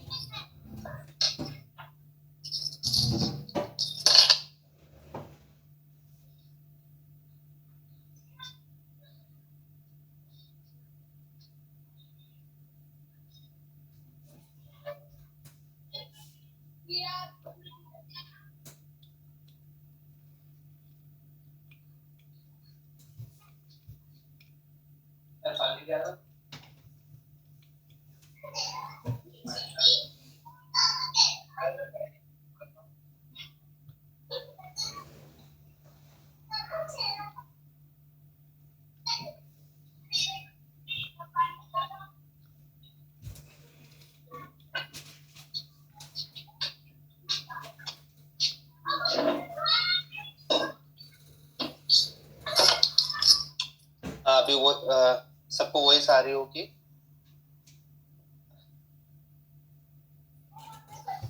देखिए, इसमें जो आईबॉल में सबसे ज्यादा जो शार्प विजन मिलता है वो मिलता है आपको मेक्यूला पर। ठीक है, और मेक्यूला ऐसा जो पार्ट है रेटिना का जहाँ पे सबसे ज्यादा अच्छी क्वालिटी का जो विजन मिलता है, जिसको हम एचडी क्वालिटी बोलते हैं। जिसे आप देखते हैं कि 6x6 विजन, जो हम 6x6 काउंट करते हैं या 6x5 काउंट करते हैं, ये जो विजन मिलता है आपको वो मेक्यूला पर मिलता है। ठीक है, मेक्यूला जो है बेसिकली मान के चलें ये वाला जो पार्ट है इसको मेक्यूला बोलेंगे। ठीक है, तो रेटिना का ही एक स्पेशल पार्ट, स्पेशल जगह, स्पेस है जहां पर सबसे ज्यादा अच्छा विजन मिलता है, उसको हम मेक्यूला बोलेंगे। फिर उसके बाद आप यहाँ पर देखेंगे ये हिस्सा जो है इस ये ऑप्टिक नर्व का हिस्सा है। इसको हम ऑप्टिक नर्व बोलते हैं। देखिए अभी तक तो हमने जो फंक्शन देखे थे ऑप्टिक नर्व, ठीक है। ये जो इमेज फॉर्म हो रही है आपके रेटिना पर, और इमेज फॉर्म होने के बाद जो है ये इन्वर्टेड इमेज फॉर्म हो रही है आपके रेटिना पर, और ये इरेक्ट जो है ब्रेन में जाके इरेक्ट होती है, सीधी जो होती है वो ब्रेन में जाके होती है। तो ये इस इमेज को कैरी करने का जो काम करती है वो ऑप्टिक नर्व कर रही है, ठीक है। ये वाला जो पोर्शन है इसको ऑप्टिक नर्व बोलते हैं हम। और ऑप्टिक नर्व से आप देखेंगे यहाँ से जो है आर्टरीज और नर्व्स निकली हुई रहती है इस तरह से। ये पूरे विट्रियस में फैली हुई रहती है, ठीक है। विट्रियस के आसपास जो है आपको जो रेटिना है उसके आसपास वहां तक ये फैली हुई रहती है, और ये भी न्यूट्रिशन प्रोवाइड करती है विट्रियस को और रेटिना को, ठीक है। अब यहाँ से जो इमेज है वो कैरी करके ऑप्टिक नर्व करती है, और ये वाला जो पोर्शन है इसको हम ऑप्टिक डिस्क बोलते हैं, ऑप्टिक डिस्क, ठीक है। ये जैसे अपने समझने के लिए मैं आपको बता रहा हूँ। और ये ऑप्टिक डिस्क हो गया है, ये ऑप्टिक नर्व है। ऑप्टिक नर्व बेसिकली यहाँ से जो है इमेज कोई फॉर्म बनी है और इमेज बनी है वो कैरी करके आपके ब्रेन तक पहुंचाने का काम करती है। अच्छा, इसमें एक और पोर्शन है, यहाँ पर आप देखेंगे ये जो सिलेरी बॉडी आपने अभी पढ़ा था, this is ciliary body. Ciliary body के पास में जस्ट आप देखेंगे यहाँ पे ओरा सेरेटा भी रहता है, ओरा सेरेटा, ठीक है। इसका क्या काम है, जिससे आंख के अंदर कोई भी आप कोई इंजेक्शन लगाते हैं, ठीक है। आंख के अंदर मतलब कोई इंटरनल इन्फेक्शन स्टार्ट हो गया है तो आंख के अंदर भी इंजेक्शन लगाया जाता है। तो उसकी जो सिचुएशन है कि कहाँ पे इंजेक्शन लगाया जाए, वो सिचुएशन आपकी ओरा सेरेटा है। यहाँ पर आपको इंजेक्शन लगा सकते हैं, और इसके अंदर आप जो है एंटीबायोटिक डाल सकते हैं विट्रियस के अंदर, रेटिना के अंदर कोई इन्फेक्शन हुआ है, ठीक है। तो वो ओरा सेरेटा से जो है, या कोई सर्जरी की जाती है अंदर विट्रियस की, या कोई भी सर्जरी आप अंदर जो है यहाँ ओरा सेरेटा से कर सकते हैं।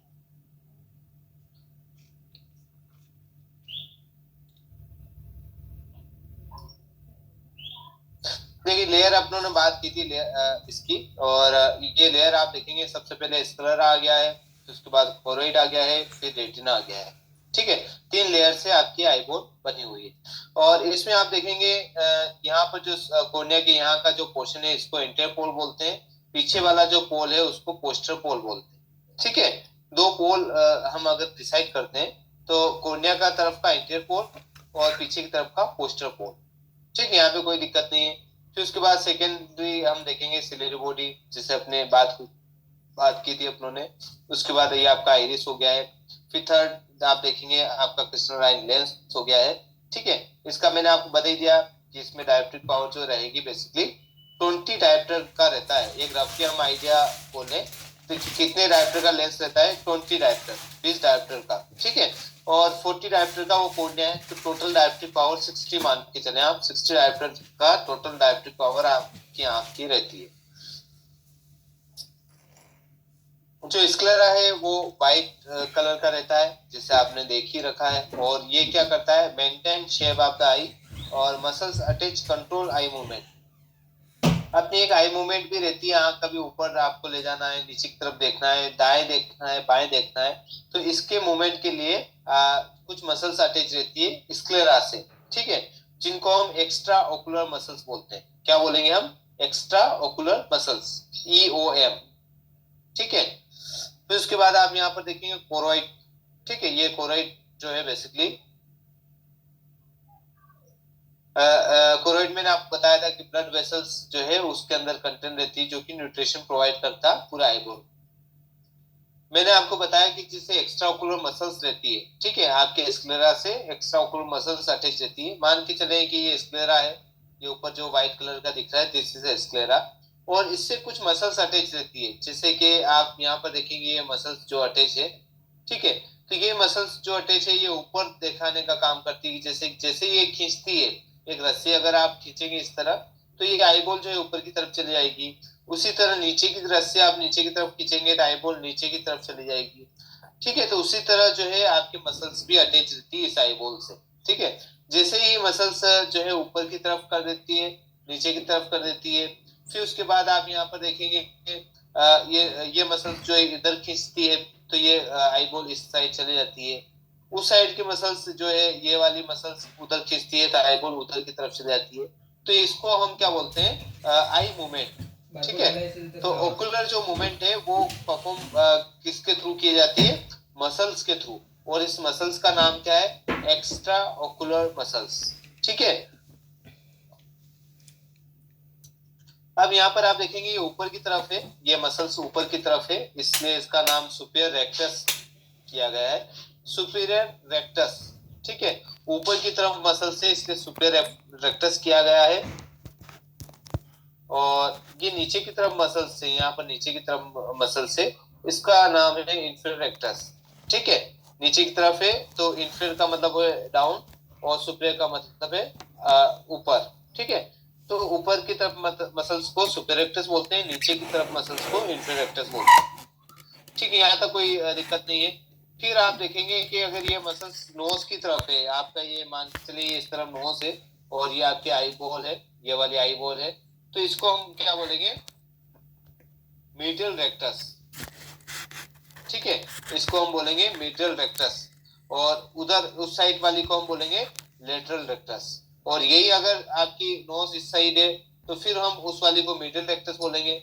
बोलने का मतलब ये है कि भाई नोज की साइड जो भी मसल्स रहेगी, ये अगर नोज की साइड मसल्स है तो इसको मीडियल रेक्टस बोलेंगे, और ये अगर नोज की साइड नहीं होके ईयर की साइड है, आपका इधर कान आ गया है, ईयर आ गया है साइड में, ठीक है, तो इसको हम बोलेंगे लेटरल रेक्टस। ठीक है, एलआर, एलआर एलआर का मतलब है लेटरल रेक्टस, और एमआर का मतलब हो गया मिडिल रेक्टस। ठीक है, तो ये मसल्स जो है बेसिकली फर्स्ट मसल्स हमने देखी थी सुपीरियर रेक्टस, सेकेंड जो है इंफीरियर रेक्टस, ठीक है, थर्ड आ गई है आपकी मिडिल रेक्टस, और फोर्थ आ गई है एलआर लेटरल रेक्टस। तो चार रेक्टस रहती है, कितनी रहती है, चार रेक्टस रहती है, चार काउंटिंग करेंगे हम तो चार रेक्टस रहती है, और दो ओब्लिक मसल्स रहती है। ओब्लिक मसल्स किस तरह से रहेगी, ये ओब्लिक मसल्स है, सुपीरियर ओब्लिक मसल्स जिसका नाम लिखा हुआ है, ये सुपीरियर ओब्लिक मसल्स हो गई है, ये इंफीरियर ओब्लिक मसल्स हो गई है। ठीक है, ओब्लिक मसल्स जो है आईबॉल को रोटेट करने का काम करती है, अप डाउन का काम रेक्टस मसल्स करती है, और रोटेट का आईबॉल जैसे आपको कॉर्नर देखना है, आंख को रोटेट करना है, ये रोटेट का जो काम करती है वो कौन सी करती है, ओब्लिक मसल्स काम करती है, और इनको हम क्या बोलेंगे, एक्स्ट्रा ओकुलर मसल्स, इनका नाम है एक्स्ट्रा ओकुलर मसल्स। तो आपको अगर ऊपर देखना है तो आपकी सुपीरियर रेक्टस काम करेगी, नीचे की तरफ देखना है तो इंफीरियर रेक्टस, कान की साइड देखना है तो लेटरल रेक्टस, और नेजल साइड नाक की तरफ देखना है तो मिडल रेक्टस, ये मसल्स काम करती है। उसी तरह अगर आपको मान के चले इन कॉर्नर पर देखना है तो आपका कॉम्बिनेशन चलेगा सुपीरियर ऑब्लिक मसल्स, और आपका अगर नीचे की तरफ देख रहे हैं तो इंफीरियर रेक्टस, दोनों मसल्स काम करती है। ठीक है, अच्छा, ये जो सुपीरियर ओब्लिक जिसका नाम है सुपीरियर ओब्लिक, पर ये काम डाउन की तरफ का करती है, और इंफीरियर ओब्लिक मसल, इंफीरियर का मतलब नीचे की तरफ होता है, पर ये ऊपर की तरफ का काम करती है। ठीक है, तो इसका जस्ट अपोजिट इनका रिएक्शन देता है।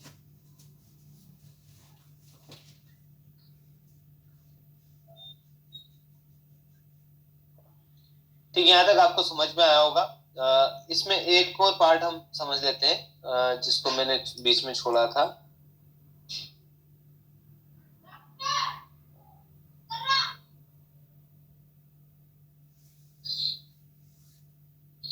ठीक है, बेसिकली मैंने आपको बताया था कि जैसे ये आईज है, और आईज में पंक्ता होते हैं। ठीक है, ये पंक्ता मैंने आपको बताया था। अब पंक्ता में क्या, हाँ, पंक्ता में क्या रहता है बेसिक, जो पंक्ता में पंगा हो जाए, हाँ, यहाँ पर देखिए अपर पंक्ता है, लोअर पंक्ता है, और जो टीयर फिल्म है जो अनऑक्साइड हो गई, जो कि ब्लिंक, अपनी जो आंख है वो पलक झपकाने का जो काम करती है, जो लिड नीचे अंदर नीचे आती है फिर वापस ऊपर जाती है, इसको ब्लिंक बोलते हैं। और ये 1 मिनट में कितना बार ब्लिंक करती है, 18 टाइम्स, 18 बार। ठीक है, 18 टाइम्स जो है वो ब्लिंक होती है। और ये जैसे ब्लिंक होती है तो जो टीयर से जो अनऑक्साइड है वो इस आपके जो है इनर कैंथस की तरफ चले आते हैं, और ये जो लिक्विड है वो आपका इस पंक्ता के थ्रू कहाँ पे चला जाता है, नोज के थ्रू आपके गले के अंदर तक चला जाता है। तो कई बार पेशेंट कई बार कंप्लेन करता है कि मेरे दिन भर आंखों से आंसू आने लग जाते हैं, पानी आते ही रहता है। तो इसका मतलब ये पंक्ता सही से काम नहीं कर रहे हैं। तो हो सकता है ये पंक्ता यहाँ पर ब्लॉकेज हो, या यहाँ पर ब्लॉकेज हो, या फिर यहाँ पर ब्लॉकेज हो गया हो, अपर पंक्ता ब्लॉकेज हो गया हो। ठीक है, तो इसको हम जो है डेक्रायोसिस्टाइटिस बोलते हैं। इसका नाम क्या है, अगर इसके अंदर ये दिक्कत आ गई है, डेक्रायोसिस्टाइटिस। ठीक है, या नासूर भी बोल सकते हैं आप, हिंदी में नासूर बोलते हैं और इंग्लिश में डेक्रायोसिस्टाइटिस बोलते हैं। ठीक है, तो ये ब्लॉकेज का पता कैसे किया जाए? कई बार आपने देखा होगा कि पेशेंट आके बोलता है भाई कि मेरे आंखों में इंजेक्शन लगाया और गले में पानी आ गया। ठीक है, तो क्या होता है कि यहाँ पर इंजेक्शन कई बार हम जो फ्लूइड है, स्टेरल वाटर जो है यहाँ पर डालते हैं, और ये लिक्विड अगर आपके गले में आ गया, दैट मीन्स कि ये पेटेंट है, ये काम कर रहा है, अच्छा काम कर रहा है, कोई इश्यू नहीं है। और कई बार ये रहता है कि भाई ये फ्लूइड जो है यहाँ से डाला और दूसरी तरफ दूसरे पंक्ता से आ गया। इसका मतलब है कि नेजोलेक्रामल डक्ट जो है, एनएलडी जिसको हम बोलते हैं, ये बंद है यहाँ पर, इसलिए फ्लूइड यहाँ से डाला और के वापस दूसरे वाले पंक्ता से आ गया है। इसका मतलब ये ब्लॉक है। ठीक है, इसको ब्लॉकेज को हटाना पड़ेगा, बाय सर्जरी के थ्रू है या अदर कोई जो प्रोसेस है उसके थ्रू भी आप कर सकते हैं। ठीक है, तो ये पंक्ता का ये फंक्शन है। अगर किसी पेशेंट को वाटरिंग हो रही है बार बार और उसको अदर कोई प्रॉब्लम नहीं है, दैट मींस कि उसके पंक्ता में ब्लॉकेज हो सकते हैं। ठीक है, ये अपना जो है एक्सटर्नल जो है वर्क वो पूरा हो गया है। आज यहाँ पर आप देखेंगे चेम्बर्स की हम बात करने वाले हैं, और चेम्बर्स में आप देखेंगे, ठीक है, चेम्बर्स का मतलब है कि भाई एंटीरियर चेम्बर जो है वो क्या काम करता है, किस तरह से वर्क करता है, उसके बारे में हम एक बार छोटा सा डिटेल रेड कर लेते हैं। फिर आपके कोई क्वेश्चन है वो पूछ सकते हैं और उस क्वेश्चन का मैं आपको आंसर दे दूंगा। अब यहाँ पर आप देखेंगे जो चेम्बर है, लिक्विड जो रहता है जिसको एक्वस ह्यूमर बोलते हैं, ये काम क्या करता है, एक्वस ह्यूमर होता क्यों है अंदर आंख के अंदर? तो ये आंख की शेप को मेंटेन करने का काम करते हैं। और जो लाइट है, जो लाइट ट्रेवल करती है अपनी आंख में, जो कि इमेज फॉर्मेशन का काम करती है। देखिए, आपकी जो आंख है उसमें अगर लाइट जाएगी तभी आप देख पाएंगे। और वो लाइट कैसे जाती है, कोई ऑब्जेक्ट है मान के चले, एक्स वाई जेड ऑब्जेक्ट है, यहाँ से लाइट टकराई, यहाँ पर इस तरह से सूरज की जो सनराइज आई है, या आसपास आपने जो ट्यूबलाइट चला रखी है, उसकी लाइट टकरा कर आपकी आंख में इस तरह से चली जाती है और रेटिना पे जाके इमेज फॉर्म बनती है। ठीक है, इमेज बन जाती है, तभी जाके आपको ये ऑब्जेक्ट दिख रहा है। और फिर जो ऑप्टिक नर्व है, वो ऑप्टिक नर्व इस इमेज को कैरी करके, इरेक्ट करके आपके ब्रेन तक पहुंचाने का काम करती है। इतनी प्रोसेस होती है, अगर आपने इस क्षण पर कुछ चीज देखी है, इतने प्रोसेस में जाके आपको दिखती है। ठीक है, तो ये रिफ्लेक्शन के लिए हेल्प करती है। जो एक्वस ह्यूमर जो भरा रहता है एंटीरियर चेंबर में, पोस्टीरियर चेंबर में, ये हेल्प करती है रिफ्लेक्शन के लिए। कहीं पर भी अगर कुछ लाइट रेज जो है सही अंदर इंटर नहीं हो पा रही है, तो रिफ्लेक्ट करके अंदर पहुंचाने का काम करती है।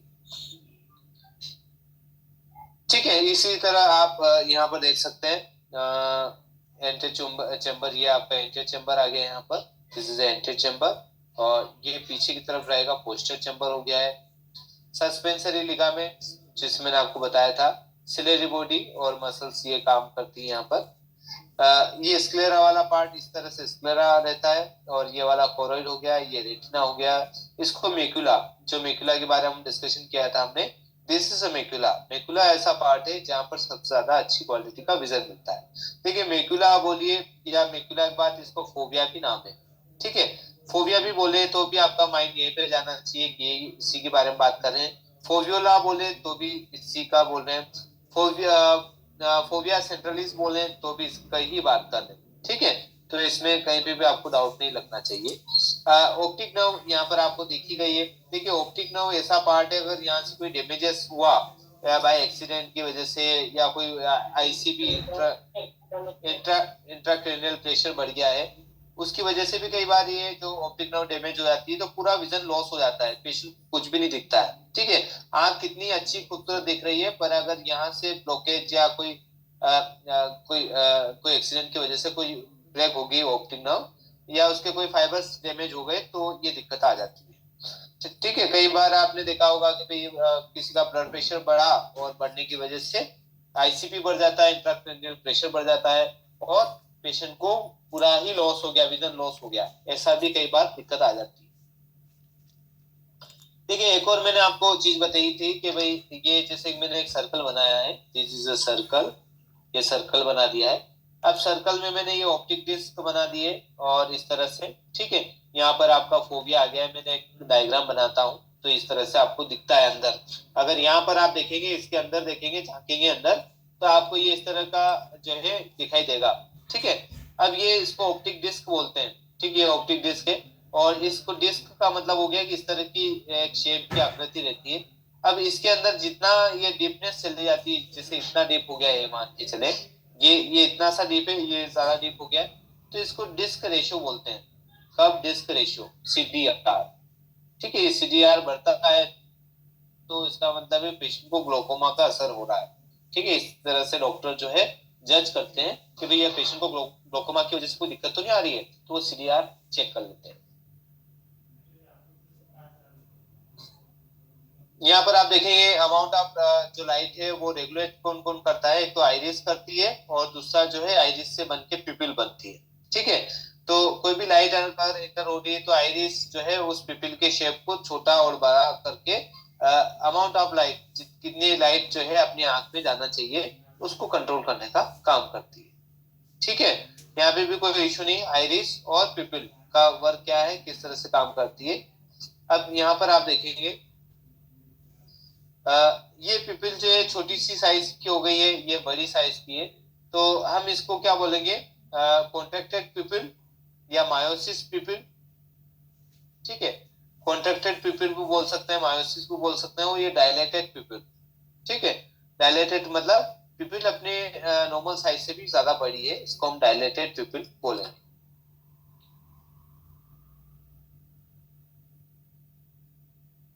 देखिए कई बार कोई आई ड्रॉप हम डालते हैं, जैसे कि अलग अलग टाइप की ड्रॉप्स रहती है, जिसको हम बोलते हैं साइक्लोपेंटोलेट हुआ है, या फिर आप देखेंगे ट्रोपिकामाइड हुआ है। ये सभी जो आई ड्रॉप्स है वो बेसिकली जो है पिपिल को डायलेट करने का काम करती है, ठीक है। ये डायलेट करने के बाद कई बार आपने देखा है कि एकोमोडेशन हम जो रिलैक्स कर देते हैं और उसके बाद नंबर का चेकअप करते हैं।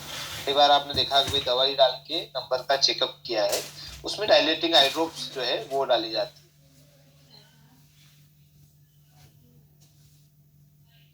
और दूसरा है, इस पिपिल की साइज को छोटा भी किया जाता है, किसी वजह से ग्लोकोमा है या अदर कोई प्रॉब्लम आ गई है तो पाइलो कार्पिन नाम की आई ड्रॉप आती है, उसकी वजह से जो है बेसिकली पिपिल की साइज को छोटा किया जाता है। किसी चीज को कोई ग्लोकोमा है और उसमें पिपिल की साइज छोटी चाहिए हमें, जिसकी वजह से पेशेंट को ग्लोकोमा का इफेक्ट नहीं हो, तो हमें पाइलोकार्पिन यूज की जाती है। अब आपके क्वेश्चन जो है वो आप पूछ सकते हैं। कोई अगर कोई डाउट लग रहा हो अभी तक की क्लास से रिलेटेड, कोई क्वेश्चन आपके माइंड में चल रहा है, तो कोई भी क्वेश्चन आप अनम्यूट करके पूछ सकते हैं या मैसेज के थ्रू भी पूछ सकते हैं। संस्कृति में प्लीज अनम्यूट कर दीजिए। अच्छा एक, जी मैम अनम्यूट कर दीजिए जिनका भी क्वेश्चन होगा। जी पीएससी का हाँ ये एक क्वेश्चन आपने मैसेज से पूछा था, पीएससी का फुल फॉर्म लॉन्ग फॉर्म क्या है। पोस्टीरियर कैप्सुलर सब कैप्सुलर कैटरेक्ट, ठीक है। पोस्टर का मतलब होता है, जैसे मैंने आपको लेंस बताया था कि इस तरह का लेंस रहता है, जैसे ये लेंस का एक डायग्राम मैंने बनाया है, आपका क्रिस्टलाइन लेंस इस तरह का रहता है। इसको हम एंटीरियर बोलते हैं, एंटीरियर सरफेस हो गई इसको, और ये पोस्टर सरफेस हो गई, ठीक है। तो इसी वजह से हम पीएससी पोस्टर सब कैप्सुलर कैटरेक्ट हम इसको बोलते हैं, पीएससी पोस्टर सब कैप्सुलर कैटरेक्ट।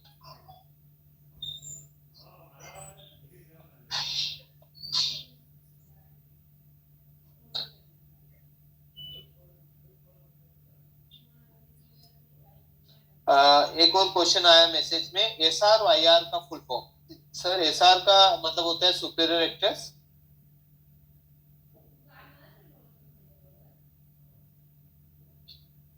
एस आर की हम बात कर रहे थे, आपका एक मैसेज आया उसका। एस आर का फुल फॉर्म होता है सुपीरियर रेक्टस, और आईआर का मतलब होता है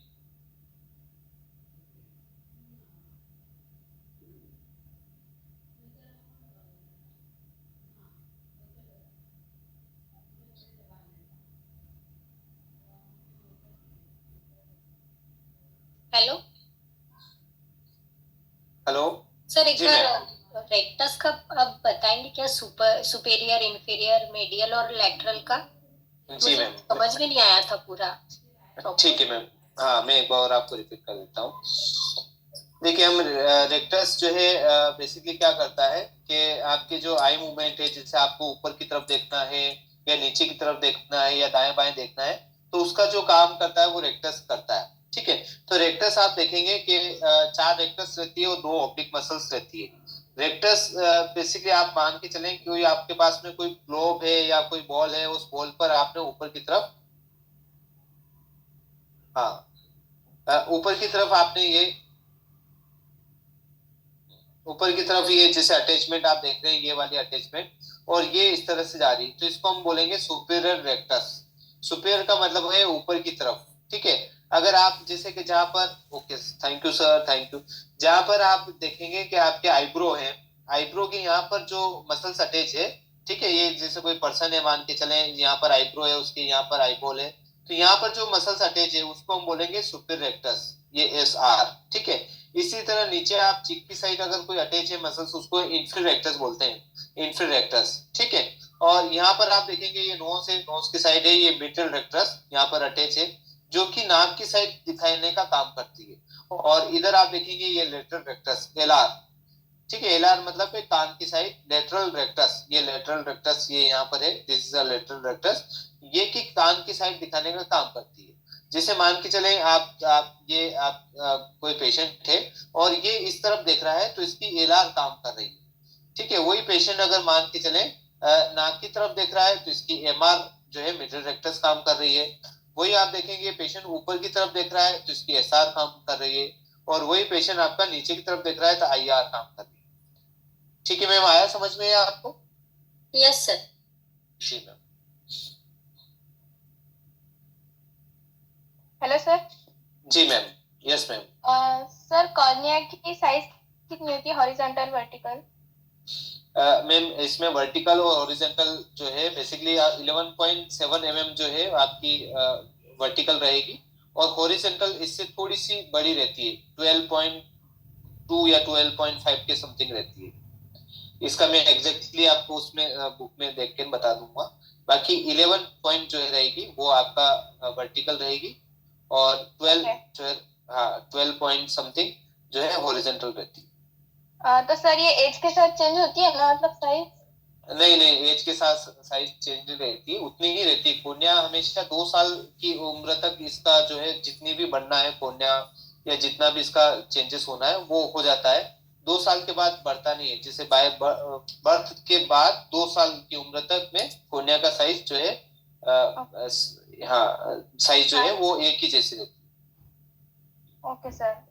जी मैम। और सर आपने बताया जैसे कि प्लीका सेमिलुनरिस में जो डस्ट जमा होती है उसकी वजह से एलर्जी होती है, जी मैम। टीचिंग वगैरह की प्रॉब्लम होती है, तो इसके लिए मतलब क्या ट्रीटमेंट होता है? फिर मैम या तो अपन आई ड्रॉप्स यूज करेंगे, या फिर उसको वॉश करने का बोलते हैं। और आई ड्रॉप में फिर वो अलग अलग टाइप की जो आई ड्रॉप है, जैसे कि हम नॉन स्टेरॉइड देते हैं, फ्लोरोमेथोलोन आई ड्रॉप, जो प्रोग्रामाइसिन के साथ फ्लोरोमेथोलोन आता है, टोबाइफ के नाम से जो आई ड्रॉप आती है, या फिर नेफाजोलिन के नाम से आई ड्रॉप आती है, वो हम यूज करने का बोलते हैं कि भाई ऑप्टीजी प्लस जो उसके नाम से आती है, नेफाजोलिन, वो यूज करने का बोलते हैं। तो तो उससे ये सर ये दिक्कत हम प्रिस्क्राइब कर सकते हैं ना, या फिर नहीं, ऑप्टोमेट्री के पास रेफर करना है? नहीं, आपको हॉस्पिटल ही रेफर करना रहेगा, आप हम प्रिस्क्राइब नहीं कर सकते। ओके सर, ओके, जी। Thank you sir. Okay okay, thank you. Sir, जी टोटल मैम। पावर का कितना होता है? 60 ना? हाँ, 60 डायप्टर एक रफली हम बोलेंगे तो 60 डायप्टर रहता है। और अगर आप इस तरह से नोट, हाँ, 60 मान के चले आप, रफली 60 डायप्टर, 60 और डायप्टर। उसमें फिर लेंस का 17 और कॉर्निया का 43। हाँ, 43 कर सकते हैं वैसे। 43 ये हो गई, 17 ये हो गई, 60 डायप्टर हो गया। जी मैम। ओके। Hello sir. जी जी। जी सर। सर, कॉर्निया का कर्वेचर किसकी वजह से चेंज होता है, जिसकी वजह से सिलेंड्रिकल पावर वगैरह लगता है? देखिए बेसिकली क्या रहता है कि जैसे आई प्रेशर, कुछ आंख का कोई प्रेशर बन रहा है, जैसे आंख में मैंने आपको बताया कि इंट्राकुलर प्रेशर रहता है आंख के अंदर, ठीक है। वो प्रेशर क्या है कि उसको बार बार उसको प्रेस कर रहा है अपने कोर्निया को, उसकी वजह से कोर्निया का कर्वेचर चेंज हो जाता है। दूसरा है कि उसका जो कोर्निया है वो बार बार उसके कर्वेचर में चेंजेस होना स्टार्ट हो गए, जैसे कि एक टाइम के बाद कर्वेचर चेंज नहीं होता है, 2 साल की उम्र के बाद कर्वेचर इतना चेंज नहीं होता है, पर वो हो ही रहा है नंबर की वजह से, या किसी की कोई बीमारी है, या एबनॉर्मलिटी की वजह से। तो फिर वो कर्वेचर बढ़ते बढ़ते फिर उसमें केराटोकोनस हो जाता है, जिसका आपने कभी नाम सुना होगा, केराटोकोनस, वो दिक्कत आ जाती है। तो बेसिकली जो कोर्निया का कर्वेचर जो चेंज होने का मेन रीजन है वो आपके आईबॉल का प्रेशर है, आंख का जो है प्रेशर वो बढ़ता जाता है। कई बार आपने देखा कि किसी पेशेंट ने लेसिक सर्जरी करा ली, ठीक है। लेसिक में क्या रहता है कि जो कोर्निया की थिकनेस उसको कम किया जाता है, वो कर्वेचर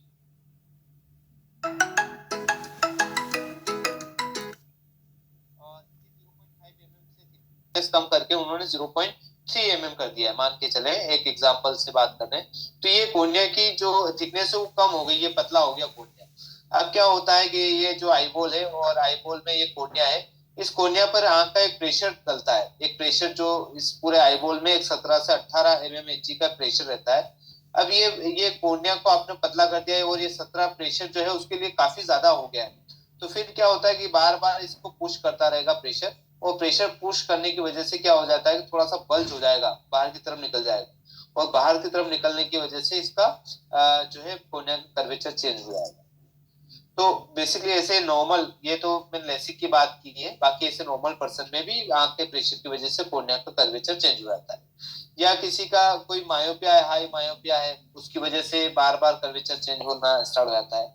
किसको नंबर है, रिफ्रैक्टिव एरर है, उसकी वजह से भी कर्वेचर चेंज हो जाता है। Okay sir. ठीक है sir. Okay sir, thank you. Hello जी सर। सर, ये पोस्चर सेक्युलर कैटरेक्ट के बारे में कैसे बताइए ना। देखिए पोस्टर सब कैप्सुलर कैटरेक्ट जो रहता है, पीएससी जिसको हम बोलते हैं, ये बेसिकली हम ऐसे नॉर्मल टॉर्च से तो देख नहीं सकते। उसमें क्या रहेगा कि जैसे किसी पेशेंट की ये आई है और इस आई में आप देखेंगे ये कोर्निया हो गया, कोर्निया के अंदर ये पिपिल हो गया है, ठीक है। ये पिपिल इस तरह से पिपिल है, इसमें टॉर्च लाइट डालेंगे तो नहीं दिख सकता है, पर आप अगर इस स्लिट लैंप पे इसको एक स्लिट बनाकर अंदर देखेंगे तो आपको क्या दिखेगा कि इसके अंदर जो लेंस है, ये आपका क्रिस्टलाइन लेंस है, यहाँ पर तो बिल्कुल क्रिस्टल क्लियर रहेगा, यहाँ पर कोई दिक्कत नहीं है, पर यहाँ पर एक आपके ओपेसिटी स्टार्ट हो जाती है, ठीक है। इसी ओपेसिटी को हम बोलते हैं पीएससी, पोस्टर सब कैप्सुलर कैटरेक्ट। अब इसमें पेशेंट को क्या दिक्कत आती है कि जैसे धूप में गया पेशेंट, सनलाइट में गया, तो उसको पेशेंट को दिखना कम हो जाएगा, या ब्लर दिखने लग जाएगा, या विजन ही ब्लॉक हो जाएगा।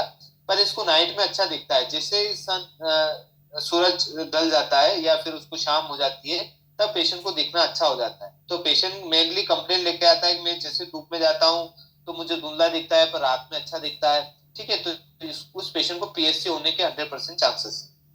Okay, thank you. ठीक, okay sir, thank you very much. एक क्वेश्चन पिपिल के बारे में भी था, पिपिल की साइज नॉर्मल कितनी होती है। पिपिल की साइज आप देखेंगे 2 से 4 mm रहती है। सर पिपिल का साइज क्या होता है, 437 इन्होंने बोला है। 2 से 4 mm जो है नॉर्मल पिपिल का साइज रहता है, मोर देन 4 mm जो है डायलेटेड पिपिल रहती है।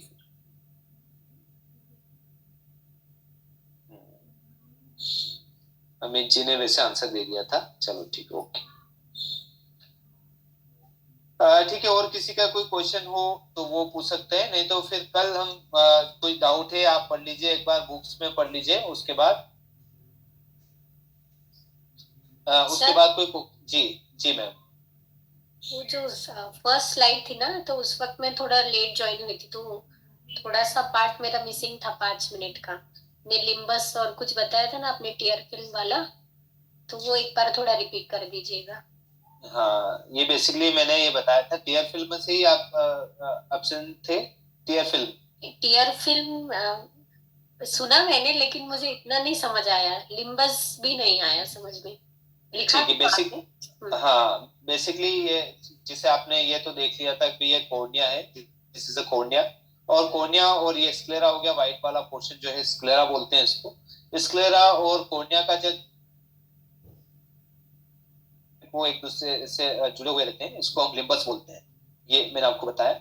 उसके बाद मैंने ये भी बताया आपको, जैसे कि ये टेयर फिल्म में एक लेयर रहती है जो कि कॉर्निया और आपके स्क्लेरा के ऊपर एक टेयर फिल्म की एक लेयर रहती है। अब ये बेसिकली जो कॉर्निया है, इसका न्यूट्रिशन जो मिलता है वो टेयर फिल्म से मिलता है, और टेयर फिल्म जो है वो कॉर्निया के ऊपर रहती है। और ये न्यूट्रिशन जो है बेसिकली ऑक्सीजन जो है कॉर्निया को अदर कहीं और से नहीं मिलती है, आंख के अदर जो पार्ट है वहां से नहीं लेकर ये टीयर फिल्म से लेता है, और टीयर फिल्म एटमोस्फेयर से ले रही है।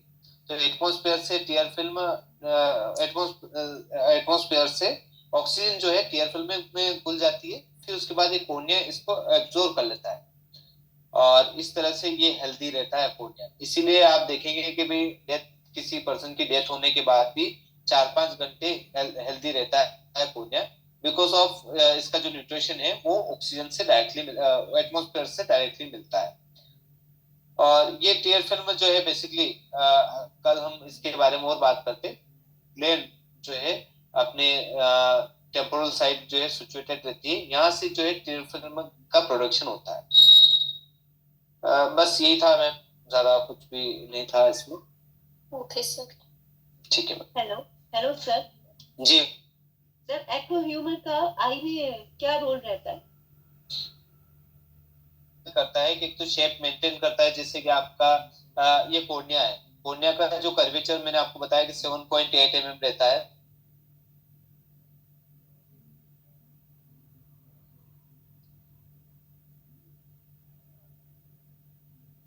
म्यूएल जो है रहता है अंदर। और उसके बाद पोस्टर चेंबर, ये अपने अपने चेंबर को एक जैसा बनाए रखने के लिए एक्चुअल में एक्वस ह्यूमर रहता है, मतलब आपकी जो आंख है उसका पूरा शेप मेंटेन रहे। ऐसा नहीं कि कोर्निया जो है अगर यहाँ पर कुछ भी नहीं रहेगा तो थोड़ा सा अंदर की तरफ पिचक जाएगा, ठीक है। तो ये पूरा शेप मेंटेन रहे, इसलिए ये एक्वस ह्यूमर जो है आपका यहाँ पर भरा रहता है, एंटीरियर चेंबर में भी और पोस्टर चेंबर में भी, दोनों तरफ रहता है। और साथ में जो है यहाँ पर जो है श्वाल्बेस लाइन रहती है, जहाँ से लिक्विड जो एक्वस ह्यूमर जो है बाहर निकलता रहता है, ठीक है। तो सिलेरी बॉडी से तो एक्वस ह्यूमर बनता है, और बनते हुए पीसी में जाता है, पीसी से फिर एसी में जाता है, एसी से फिर बाहर निकल जाता है। तो ये फ्लो चलता ही रहना चाहिए, अगर आपकी आई बॉल जो है पूरा परफेक्ट शेप में रहना है आपके, तो ये फ्लो चलता ही रहना चाहिए ताउम्र, जहां तक आप जिंदा है तब तक चलता ही रहना चाहिए।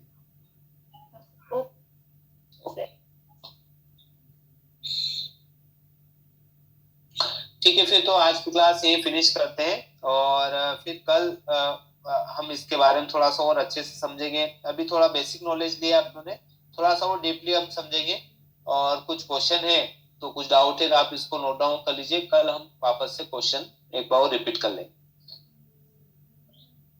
हाँ okay Amit sir, thank you. ठीक है संस्कृति मैम।